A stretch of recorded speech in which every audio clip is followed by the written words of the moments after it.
नमस्कार, स्वागत है न्यूज 18 पंजाब हरियाणा में। मैं आपके साथ कुलदीप भारद्वाज। हरियाणा प्राइम की शुरुआत करेंगे बड़ी खबर के साथ। राज्यसभा चुनाव से लेकर एक बड़ी खबर सामने आई है और बीजेपी ने संजय भाटिया को उम्मीदवार बनाया है। करनाल से बीजेपी के सांसद रहे हैं संजय भाटिया। तो बड़ी खबर आपको दे रहे हैं, राज्यसभा चुनाव से जुड़ी बड़ी खबर है ये, जिसमें संजय भाटिया को उम्मीदवार बनाया गया है। करनाल से बीजेपी के सांसद रहे हैं संजय भाटिया। आपको बता दें कि 2 सीटों पर जो है चुनाव होने हैं राज्यसभा के लिए। दोनों नेताओं का कार्यकाल जो है वो 9 अप्रैल 2026 को पूरा हो रहा है, जिसके बाद इन पदों के लिए चुनाव करवाए जा रहे हैं। राज्यसभा की ये चुनाव हैं। ये मौजूदा सीटें जो हैं सांसद किरण चौधरी और रामचंद्र जांगड़ा की सीटें हैं। वो यहाँ से राज्यसभा के सदस्य थे और अब ये दोनों सीटें खाली हो रही हैं। ये दोनों नेता हैं, ये दोनों नेता अब रिटायर होने वाले हैं, किरण चौधरी और रामचंद्र जांगड़ा, और इनकी जगह चुनाव होने वाले हैं, जिसको लेकर अब इन्हें संजय भाटिया को उम्मीदवार बनाया गया है। बीजेपी ने अपना उम्मीदवार घोषित किया है। मेरे सहयोगी अंकित दुदानी हमारे साथ इस खबर पर ज्यादा जानकारी के साथ जुड़े हैं। जी अंकित, बीजेपी ने नाम का ऐलान कर दिया है, संजय भाटिया का नाम ऐलाना गया है उम्मीदवार के तौर पर। क्या अपडेट इसको लेकर? बिल्कुल, संजय भाटिया को पार्टी ने उम्मीदवार बनाया है और 2 राज्यसभा की सीटें खाली हुई थी, जिसमें एक भारतीय जनता पार्टी को जानी तय है तो दूसरी कांग्रेस पार्टी को जानी तय है जी। तो दो में से एक बीजेपी को जानी तय है, तो उसमें से एक ही सीट पर अब संजय भाटिया को उम्मीदवार बनाया गया है। संजय भाटिया की अगर बात करें तो संजय भाटिया 2019 से लेकर के 2024 तक करनाल के सांसद थे और करनाल के सांसद थे। और उसी समय जब मनोहर लाल जो हरियाणा के मुख्यमंत्री थे, उन्होंने जब मुख्यमंत्री पद से इस्तीफा दिया था तो कहीं ना कहीं उन्होंने ही अपनी सीट की कुर्बानी दी थी और फिर वहां से जो टिकट मिली थी वो मनोहर लाल को मिली थी और उसके बाद वो सांसद चुने गए और केंद्र में मंत्री बने। तो तब से ही कयास लगाए जा रहे थे कि संजय भाटिया को कोई ना कोई बड़ी जिम्मेदारी मिलेगी। लेकिन अब जब समय आया है, 2 सीटें राज्यसभा की खाली हुई थी, जिसमें एक किरण चौधरी थी और दूसरी की अगर बात करें तो दूसरा जो रामचंद्र जांगड़ा के जो खाली हुई है। और न्यूज 18 ने भी पहले ही बता दिया था, न्यूज 18 ने जो संभावित नाम चलाए थे उसमें भी संजय भाटिया का नाम चलाया था कि संजय भाटिया उम्मीदवार हो सकते हैं, और कहीं कह सकते हैं कि न्यूज 18 की खबर पर भी मोहर है। और अब संजय भाटिया जीतते हुए नजर आएंगे, 6 साल के लिए राज्यसभा सदस्य बन जाएंगे। और अभी पेच ये है कि तीसरा उम्मीदवार क्या कोई आता है, निर्दलीय के तौर पर क्या कोई तीसरा उम्मीदवार आता है। अगर कोई तीसरा उम्मीदवार आता है निर्दलीय के तौर पर तो कहीं ना कहीं चुनाव की स्थिति बनेगी और फिर 16 मार्च को जो है वो चुनाव होता हुआ नजर आएगा। नहीं, अगर तीसरा उम्मीदवार नहीं आता है तो 5 तारीख यानी परसों जो है वो नामांकन की आखिरी तारीख है। तो एक बीजेपी का और एक कांग्रेस का 2 सदस्य चुन लिए जाएंगे। जी बिल्कुल अंकित, और जहां तक मुझे याद है संजय भाटिया जो है 2019 में उन्होंने बड़ी जीत हासिल की थी करनाल से और इन्हें अब बीजेपी का उम्मीदवार बनाया गया है। बहुत बहुत शुक्रिया इस तमाम जानकारी के लिए अंकित। तो एक नाम जो है फाइनल कर लिया गया है बीजेपी की तरफ से और 5 तारीख को जैसे लास्ट दिन है नामांकन का, और अगर कोई भी निर्दलीय उम्मीदवार नहीं उतरता है तो संजय भाटिया बीजेपी की तरफ से राज्यसभा में जा सकते हैं। वहीं कांग्रेस अभी अपना उम्मीदवार बताएगी।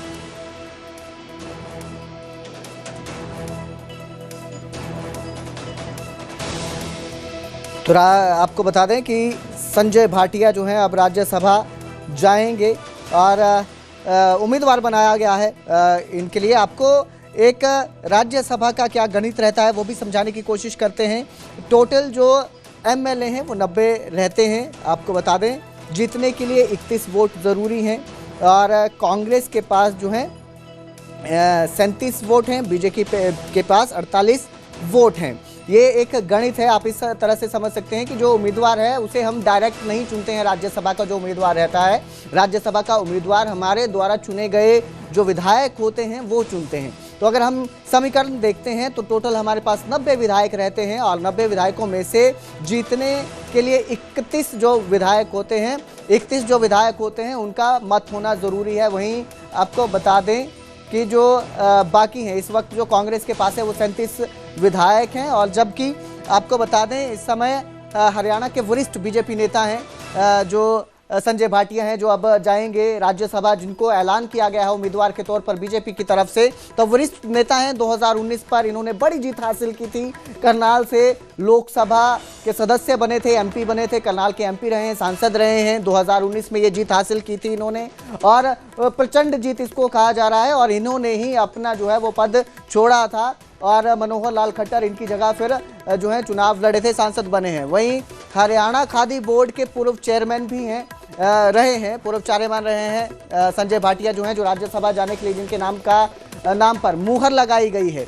जमीनी राजनीति के अनुभवी चेहरे हैं, काफी समय से बीजेपी के साथ जुड़े हुए हैं और काफी लंबे समय से बीजेपी के साथ जुड़े होने की वजह से जो जमीनी तौर पर इनकी जो पकड़ है वो बहुत मजबूत जो है वो बताई जा रही है। और लोग जो हैं, इसी का नतीजा था कि 2019 में जब ये लोकसभा गए थे तो इन्हें भारी जीत मिली थी, भारी जीत इनके लिए इनके हिस्से में आई थी और ये सांसद बने थे। तो बड़े नेता हैं और अब इनका नाम का जो है ऐलान किया गया है। अब आपको ये गणित भी समझाते हैं जो रहता है कि किस तरह से राज्यसभा का सदस्य चुना जाता है, क्योंकि राज्यसभा के सदस्य हम डायरेक्ट नहीं चुनते हैं, हमारे जो प्रतिनिधि जो विधायक होते हैं वही चुनते हैं। तो इस वक्त जो है 90 विधायक रहते हैं जो विधानसभा में हैं, 90 इलेक्टेड मेंबर्स हैं हमारे विधानसभा के हरियाणा में, जिसमें जीतने के लिए 31 वोट चाहिए। वहीं कांग्रेस के पास 37 वोट हैं, बीजेपी के पास 48 वोट हैं। इस तरह से 5 जो हैं विधायक हैं जो अलग अलग अपनी पार्टी से हैं, अलग अलग जगह से हैं, अलग अलग पार्टी से हैं, कुछ इसमें निर्दलीय भी हैं, अलग भी हैं।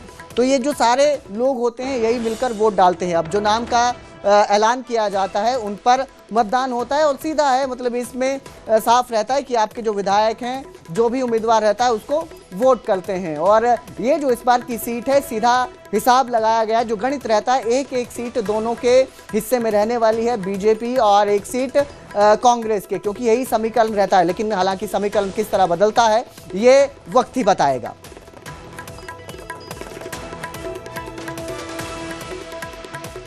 तो वहीं मुख्यमंत्री नायब सिंह सैनी दिल्ली दौरे पर पहुंचे हैं और इस दौरान उन्होंने केंद्रीय मंत्री मनोहर लाल से मुलाकात की। मुलाकात में कई मुद्दों को लेकर अहम चर्चा होती है। तो मुख्यमंत्री नायब सिंह सैनी दिल्ली पहुंचे हैं, केंद्रीय मंत्री मनोहर लाल से मुलाकात की और बजट पेश करने के बाद आज मुख्यमंत्री नायब सिंह सैनी दिल्ली पहुंचे हैं। तो जाहिर सी बात है, बजट पेश करने के बाद कई अहम मुद्दों को लेकर केंद्रीय मंत्री मनोहर लाल से उन्होंने चर्चा की होगी और इसमें बजट को लेकर भी बातचीत होगी। जिस तरह का बजट पेश किया गया है हरियाणा में, वो बहुत बड़ा बजट है। पिछले साल के मुकाबले कम से कम 10% जो है वो बड़ा बजट पेश किया है, ज़्यादा बजट पेश किया है, 10% ज़्यादा बजट पेश किया है जो 2025-26 के लिए पेश किया था उससे। और अब जो यह मुलाकात हुई है इसमें काफ़ी मुद्दों को लेकर अहम बातचीत दोनों नेताओं के बीच हुई है, क्योंकि मनोहर लाल जो हैं खुद मुख्यमंत्री रहे हैं हरियाणा के। वहीं अब जो कमान है वो नायब सिंह सैनी के हाथ में है। तो जब दो बड़े नेता आपस में मिलते हैं और बजट के बाद ये मुलाकात वैसे भी अहम मानी जा रही है।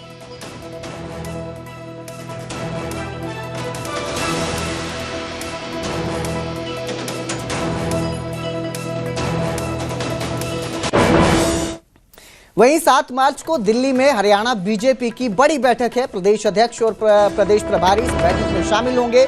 संगठन से जुड़े नेता भी बैठक में मौजूद रहेंगे। प्रदेश में आगामी रणनीति और कामकाज को लेकर इस बैठक में मंथन किया जाएगा। तो बड़ी बैठक है, 7 मार्च को दिल्ली में हरियाणा बीजेपी की ये बैठक है जिसमें प्रदेश अध्यक्ष और प्रदेश प्रभारी शामिल होंगे। संगठन से जुड़े कई बड़े नेता भी मौजूद रहेंगे और प्रदेश में आगामी रणनीति और किस तरह से कामकाज करना है इसको लेकर मंथन किया जाएगा। प्रदेश में किस तरह बीजेपी को मजबूत बना के रखना है इसको लेकर इस बैठक में मंथन किया जाएगा।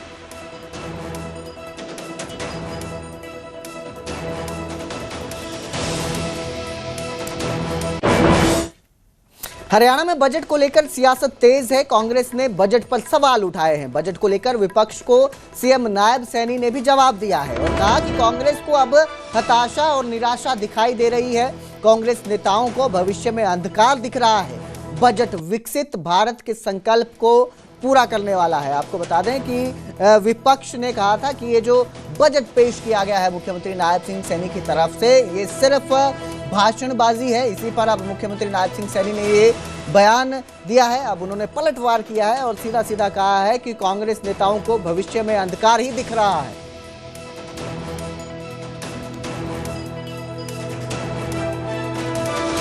मुख्यमंत्री जो वित्त मंत्री भी हैं उन्होंने कहा बहुत लंबा बजट पड़ा, जिसका कोई बजट से कोई बहुत ज्यादा ताल्लुक नहीं था इन चीजों का, वो पढ़े। तो जो हमारे यहाँ है ना, खोदा पहाड़ निकली चुईया, इतना लंबा बजट पड़ा, बजट में कुछ नहीं, क्योंकि जो नया बजट जो है 2 लाख इन्होंने दिया है, 2,23,658 करोड़, और पिछले साल था ये 2,05,017 करोड़। उन्होंने कहा भी हमने बहुत बढ़ा दिया। इन्फ्लेशन बताई नहीं उन्होंने कितनी बढ़ चुकी, 5% तो इन्फ्लेशन बड़ी है, सब मानते हैं, है तो ज्यादा उससे, तो कोई नेग्लिजिबल इंक्रीज इन ब्लड आया, ये बजट आया है। कांग्रेस पार्टी बहुत ज्यादा हताश है, घोर निराशा में, घोर हताशा में कांग्रेस पार्टी है, क्योंकि उसको आगे भी चांदना नहीं दिखाई दे रहा, आगे भी अंधेरा दिखाई दे रहा कांग्रेस पार्टी नो। और जो बजट आज हर वर्ग के लिए कल प्रस्तुत किया गया है, उसमें महिलाओं का ध्यान रखा गया है, युवाओं का ध्यान रखा गया है, किसान का ध्यान रखा गया है, गरीब का ध्यान रखा गया है। हरियाणा के मुख्यमंत्री नायब सिंह सैनी ने साल 2026-27 के लिए 2,23,000 करोड़ रुपए से ज्यादा का बजट पेश किया है।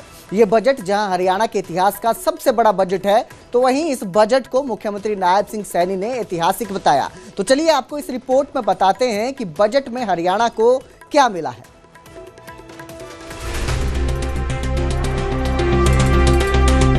हरियाणा के मुख्यमंत्री नायब सैनी ने साल 2026-27 के लिए हरियाणा के विकास का रोड मैप सदन में रख दिया है। बजट के जरिए जहां सरकार ने अगले 1 साल में होने वाले काम के बारे में जानकारी दी, तो वहीं अब तक का सबसे बड़ा बजट भी सदन के पटल पर रखा। मुख्यमंत्री नायब सैनी ने कुल 2,23,000 करोड़ से ज्यादा का बजट पेश किया, जिसमें कृषि के लिए 4,609 करोड़ रुपए का बजट रखा गया है। वहीं बागवानी के लिए 1,176 करोड़, सिंचाई के लिए 6,446 करोड़ और पब्लिक हेल्थ के लिए 5,912 करोड़ रुपए का बजट रखा गया है। इसके साथ ही मौलिक शिक्षा के लिए 10,855 करोड़ रुपए का बजट है। स्वास्थ्य के लिए 14,000 करोड़, खेल के लिए 2,200 करोड़, उद्योग के लिए 1,950 करोड़, श्रम विभाग के लिए 91 करोड़ रुपए और लोक निर्माण के लिए 5,893 करोड़ से ज्यादा का बजट रखा गया है। 2026-27 के कुल 2,23,658 करोड़ 17 लाख रुपए का बजट आज प्रस्तुत किया है। यह बजट 2025-26 के संशोधित आंकड़ों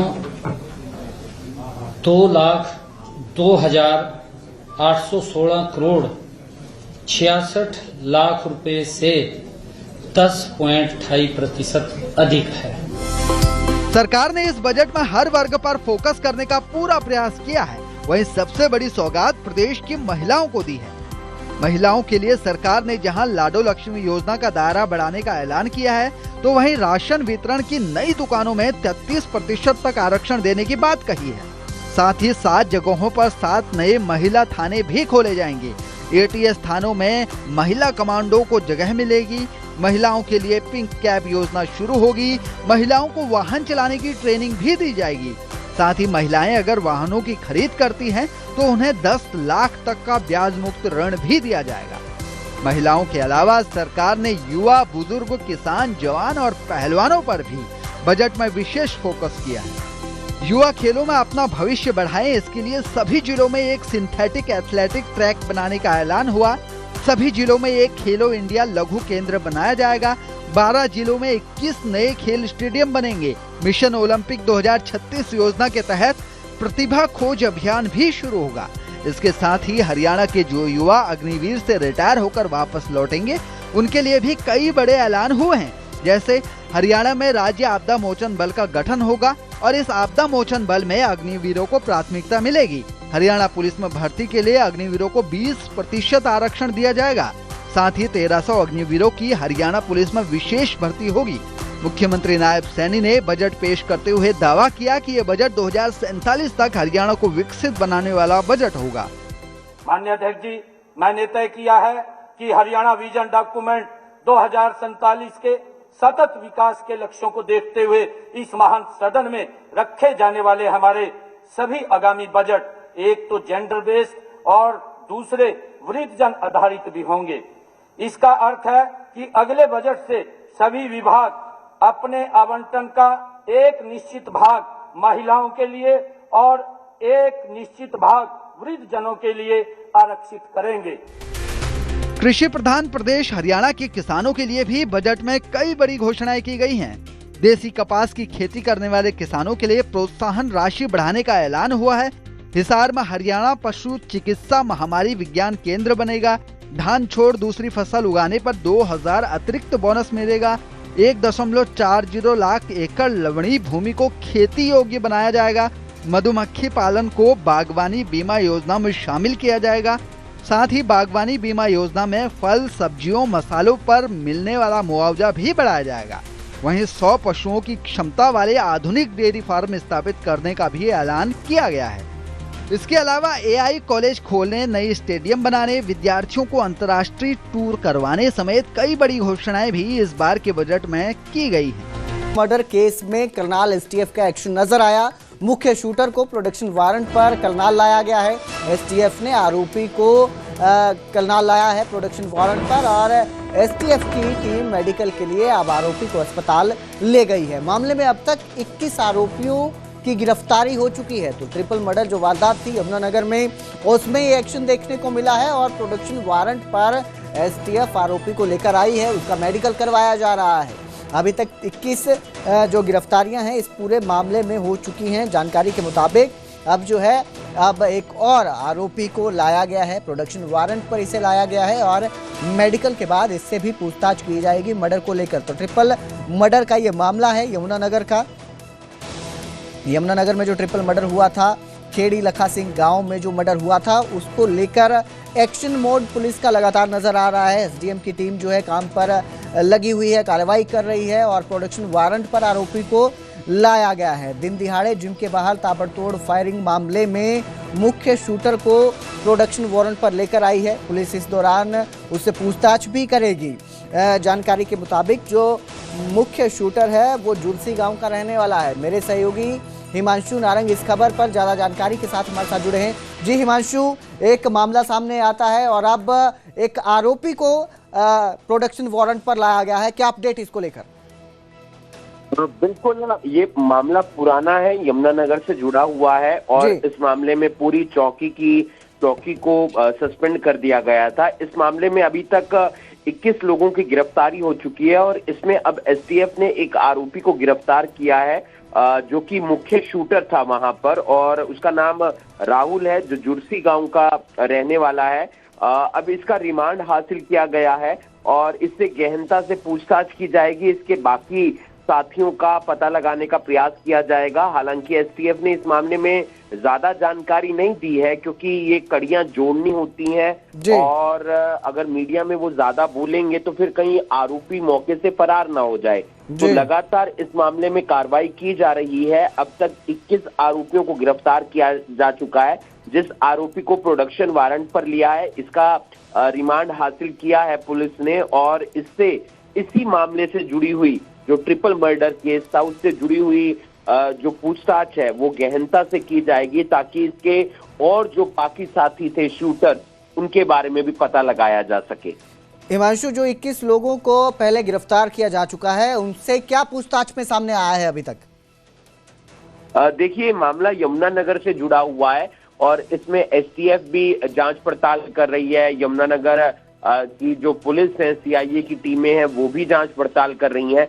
जो 21 आरोपियों की अब तक गिरफ्तारी हुई है उन्हीं के आधार पर पहले 4 आरोपी गिरफ्तार हुए, फिर उसके बाद कुछ और आरोपी गिरफ्तार हुए। तो वो कड़ियां जुड़ती हुई नजर आ रही हैं और एक आरोपी दूसरे आरोपी का नाम लेता है, वो लोकेशन बताता है, लोकेशन के जरिए पुलिस की टीमें वहां पर पहुंचती हैं और फिर बाकी उनके साथियों को गिरफ्तार किया जाता है। तो ये एक पूरी चेन है, पूरी कड़ी है जिसमें जिन्होंने भेजा उन्हें उन्हें भी गिरफ्तार करना है, जिन्होंने गोलियां चलाई उन्हें भी गिरफ्तार करना है, जिनकी थोड़ी बहुत भी मिलीभगत शामिल थी, जिन्होंने साथ दिया था, उन्हें भी गिरफ्तार करना है। तो एक के बाद एक 21 गिरफ्तारियां हो गई हैं। शूटर्स कुछ रहते हैं, बाकी जब मुख्य आरोपी जो है उनमें से एक गिरफ्तार हुआ है, मुख्य शूटर, तो उसके बाकी साथियों को भी पकड़ने का प्रयास किया जाएगा। जी बिल्कुल, बहुत बहुत शुक्रिया इस तमाम जानकारी के लिए हिमांशु। तो अभी मुख्य आरोपी को पुलिस प्रोडक्शन वारंट पर लेकर आई है और आपको बता दें यह मामला पुराना है,